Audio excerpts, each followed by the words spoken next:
Hello everyone, this is Swati Kumari. आज हम लोग क्लास 12 कॉमर्स के अकाउंटेंसी सब्जेक्ट के चैप्टर 1 एनपीओ का नेक्स्ट सेशन देख रहे हैं। आज हम लोग बात करेंगे इनकम एंड एक्सपेंडिचर अकाउंट बनाने की, लेकिन उस जो इनकम एंड एक्सपेंडिचर अकाउंट हम बनाएंगे वो विदाउट एडजस्टमेंट कैसे विदाउट एडजस्टमेंट वाले क्वेश्चन को हम लोग सॉल्व करेंगे, है ना। पहले हम लोग विदाउट एडजस्टमेंट वाले क्वेश्चन को सॉल्व कर लेते हैं, उसको समझ लेते हैं। उसके बाद नेक्स्ट क्लास में हम लोग चलेंगे income expenditure account banana with adjustment, है ना। तो देखते हैं, इस क्वेश्चन के थ्रू आप लोगों को इनकम एक्सपेंडिचर अकाउंट का जो फॉर्मेट है वो रिव्यू हो जाएगा, है ना। इनकम और एक्सपेंडिचर का पोस्टिंग कैसे होता है वो रिव्यू हो जाएगा, बैलेंसिंग कैसे करते हैं। तो ये एक सिंपल सा क्वेश्चन है आपको रिव्यू कराने के लिए कि इनकम एक्सपेंडिचर अकाउंट का कैसे बनता है। नेक्स्ट सेशन में हम लोग चलेंगे विथ एडजस्टमेंट पे। आज विदाउट एडजस्टमेंट पे चर्चा करते हुए इनकम एक्सपेंडिचर के कंसेप्ट को थोड़ा और क्लियर करते हैं, है ना। चलिए देखते हैं। Preparation of income and expenditure account without adjustment, मतलब कोई एडजस्टमेंट नहीं है, कोई एडिशनल इन्फॉर्मेशन नहीं होगा आपके क्वेश्चन में, है ना। कोई आउटस्टैंडिंग प्रीपेड एडवांस का कुछ एडजस्टमेंट नहीं होगा। आपको सिंपल सा इनकम और एक्सपेंडिचर दिया हुआ होगा, आप इनकम एक्सपेंडिचर वाले फॉर्मेट में उसको पोस्टिंग करेंगे और बैलेंसिंग करेंगे, बस आपको यही काम करना है। तो आपको इस क्वेश्चन में ये भी पहचानना होगा कि, तो चलिए थोड़ा सा रिव्यू कर ही लेते हैं कि इनकम एक्सपेंडिचर अकाउंट क्या है। हम लोगों ने पहले पढ़ चुका है कि इनकम एंड एक्सपेंडिचर अकाउंट एक नॉमिनल अकाउंट है जिसमें हम लोग सरप्लस और डेफिसिट को कैलकुलेट करते हैं, है ना। इसमें सिर्फ और सिर्फ रेवेन्यू एक्सपेंसेस या रेवेन्यू इनकम का लेखा होता है, कोई एडजस्टमेंट का लेखा होता है ना। और ये कैश और उधार दोनों लेन देनों पर काम करता है। तो चलिए एक क्वेश्चन के थ्रू इनकम एक्सपेंडिचर को और अच्छे से जानते हैं। हमारा क्वेश्चन है prepare the income and expenditure account for the year ending 31 मार्च 2019, है ना। 31 मार्च 2019 के लिए कुछ इन्फॉर्मेशन दिया गया है, आप उसके आधार पर इनकम एक्सपेंडिचर अकाउंट बनाएंगे।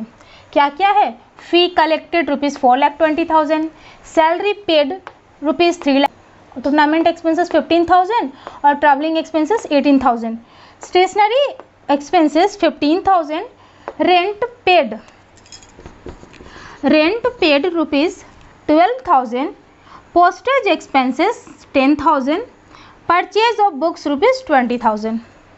ठीक है, तो ये जो इन्फॉर्मेशन है आपको इसमें ये पहचानना है कि सारे के सारे रेवेन्यू है, इसमें कोई कैपिटल तो नहीं है। तो आपको देखना होगा fee collected, salary, tournament, travelling, stationery, rent, postage, ये सारे रेवेन्यू हैं। लेकिन यहाँ जो परचेज ऑफ बुक्स दिया हुआ है ये कैपिटल नेचर का खर्च है, क्योंकि ये जो बुक है वो एसेट्स होता है। लेकिन इसकी जगह हम न्यूज़पेपर, मैगजीन वगैरह होता तो हम उसको रेवेन्यू एक्सपेंसेस मान करके उसका एंट्री करते। तो आपको इस क्वेश्चन को सॉल्व करने समय आपको ध्यान देना है कि परचेज ऑफ बुक्स का एंट्री यहाँ नहीं होगा। अगर हम लोग रिसीव पेमेंट अकाउंट बनाते तो हम लोग उसमें इसका एंट्री करते। तो इस क्वेश्चन को सॉल्व करते समय परचेज ऑफ बुक्स का लेखा किसी साइड में भी नहीं किया जाएगा। तो हमारा फॉर्मेट है income and expenditure account of के बाद हम लोग उस ऑर्गेनाइजेशन का नाम लिखते हैं जिसका हमको बनाना है फॉर द ईयर एंडिंग, क्योंकि ऑर्गेनाइजेशन का नाम यहाँ दिया नहीं इसलिए हम लोग डॉट डॉट करके छोड़ देते हैं। फॉर द ईयर एंडिंग किस साल का रिपोर्ट बात कर रहा है? 31 मार्च 2019, 31 मार्च 2019 इसको बंद कर देंगे।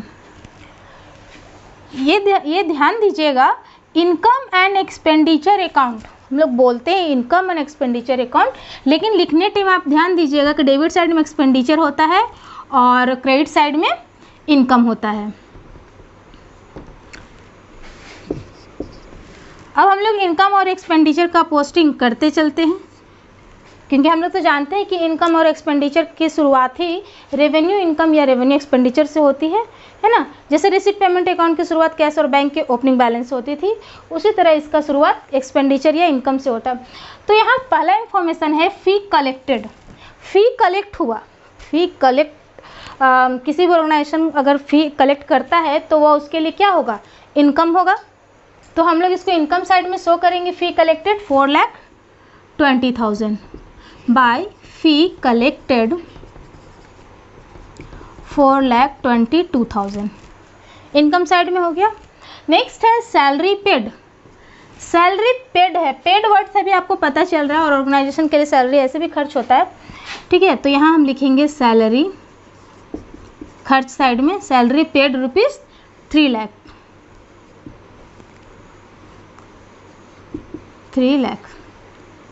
नेक्स्ट है टूर्नामेंट एक्सपेंसेस, ये भी खर्च है। टूर्नामेंट एक्सपेंसेस कितना हुआ? 15,000। नेक्स्ट ट्रैवलिंग एक्सपेंसेस, ये भी खर्च है। Travelling expenses 18,000। Stationery expenses, next है stationery expenses. Stationery expenses rupees 15,000। Rent paid 12,000। ये सारे खर्च है, इसलिए हम लोग खर्च साइड में ही लिखेंगे। पोस्टेज एक्सपेंसेस, पोस्टेज की बात कर रहा है,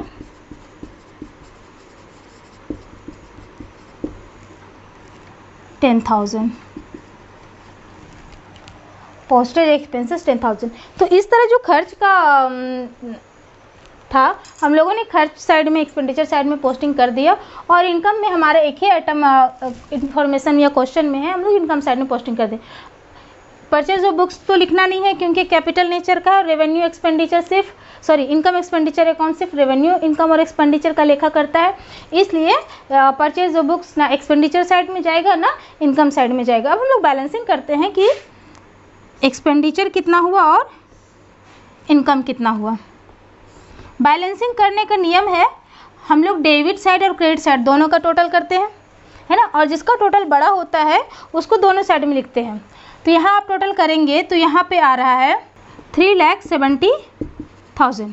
इधर का टोटल आप करेंगे तो 3,70,000 आएगा, और इधर है 4,20,000। तो पता चल रहा है कि वो बड़ा है, क्रेडिट साइड का टोटल बड़ा है, तो हम बड़ा वाले को दोनों साइड में लिखेंगे, है ना। आपको यहाँ नहीं लिखना है, हम बस समझाने के लिए लिखे थे 4,20,000। अब दोनों के बीच जिधर जो कम है तो कितने से कम हम लोग डिफरेंसेस निकाल लेंगे। क्लास 11th में आप लोगों ने लेजर में बैलेंसिंग करना सीखा होगा, ठीक है। तो 3,70,000 माइनस 4,20,000 इक्वल टू 50,000, यानी कि हमारा जो बैलेंसिंग फिगर है वो डेबिट साइड में आया है, मतलब हम लोग को क्या निकला? सरप्लस। सरप्लस, आप सरप्लस भी लिख सकते हैं, है ना, आप सरप्लस भी लिख सकते हैं बैलेंसिंग फिगर को, या आप लिख सकते हैं excess of income, income over expenditure. तो इस तरह से इनकम एंड एक्सपेंडिचर अकाउंट हमारा बन गया। अब चाहे तो नोट के रूप में इसको दिखा सकते हैं कि परचेज ऑफ बुक्स का एंट्री इसलिए नहीं हुआ है क्योंकि वो कैपिटल नेचर का खर्च है, इसलिए आप नहीं लिखे। ऐसा आप नोट में दिखा भी सकते हैं, बता सकते हैं। तो इस तरह से ये इनकम एक्सपेंडिचर का क्वेश्चन हम लोगों ने सॉल्व किया विदाउट एडजस्टमेंट, यानी इस क्वेश्चन में किसी तरह का कोई आउटस्टैंडिंग, प्रीपेड, एडवांस कोई इन्फॉर्मेशन नहीं था। सिंपल सा क्वेश्चन था, कुछ इन्फॉर्मेशन था एक्सपेंडिचर के, कुछ इन्फॉर्मेशन थे इनकम के, हम लोग बस पोस्टिंग करना सीखा, बैलेंसिंग किया। अब नेक्स्ट जो सरप्लस आता है, ये सरप्लस जाके हम लोग को कैपिटल फंड में ऐड करना होगा। तो इस तरह इनकम एंड एक्सपेंडिचर अकाउंट का सिंपल सा क्वेश्चन हम लोगों ने सॉल्व किया। बैलेंसिंग में अगर कोई परेशानी हो तो आप बैलेंसिंग के बारे में एक बार और समझ लीजिए कि सबसे पहले बैलेंसिंग का नियम है कि हम डेबिट साइड का टोटल भी करेंगे और क्रेडिट साइड का टोटल करेंगे। तो हम लोगों ने डेबिट साइड का टोटल किया, डेबिट साइड का टोटल यहाँ तक हम लोगों ने किया तो 3,70,000 आया, 3,70,000 आया। और हम देख रहे हैं क्रेडिट साइड में ऑलरेडी 4,20,000 है। तो नियम कहता है कि जो दोनों में से बड़ा हो उसको दोनों साइड दिखाइए। तो 4,20,000 बड़ा है, इसलिए हम लोगों ने दोनों साइड दिखाया। और जिस साइड आपका टोटल कम आया हो, मतलब इस साइड हमारा कम आया है, उधर बैलेंसिंग निकलेगा। तो बैलेंसिंग कैसे निकालेंगे? बड़े वाले से छोटे वाले को हम लोग को माइनस कर देंगे तो इस तरह से हम देखते हैं कि 50,000 बैलेंसिंग आया, लेकिन और उसको किधर दिखाना है, जिधर हमारा कम था टोटल। तो इस तरह से इधर डेबिट साइड में आया और उसको हम लोग, अगर डेबिट साइड में बैलेंसिंग आता है तो इनकम एक्सपेंडिचर अकाउंट में उसको सरप्लस बोला जाता है। आप चाहे तो सरप्लस लिख सकते हैं या फिर आपको लिखना होगा excess of income over expenditure. अगर इस साइड आता तो हम लोग उसको डेफिसिट बोलते और वहाँ पर लिखते excess of expenditure over income. तो नेक्स्ट आगे क्वेश्चन सॉल्व करेंगे, डेफिसिट आएगा तो उस पर भी चर्चा होंगी, है ना। तो इस तरह से आज का ये जो सेशन था, आज हम लोगों ने सिंपल से इनकम एक्सपेंडिचर अकाउंट को सॉल्व किया। नेक्स्ट क्लास में विथ एडजस्टमेंट के क्वेश्चन को सॉल्व करेंगे। तो आज के लिए इतना ही। अगर आप लोगों को आज का ये सेशन अच्छा लगा हो तो प्लीज़ वीडियो को लाइक शेयर एंड सब्सक्राइब कीजिए, है ना। और कोई डाउट हो तो प्लीज़ कमेंट करके पूछिए, हम कोशिश करेंगे आपके डाउट को क्लियर कर पाए। तो आज के लिए इतना ही बस, थैंक यू।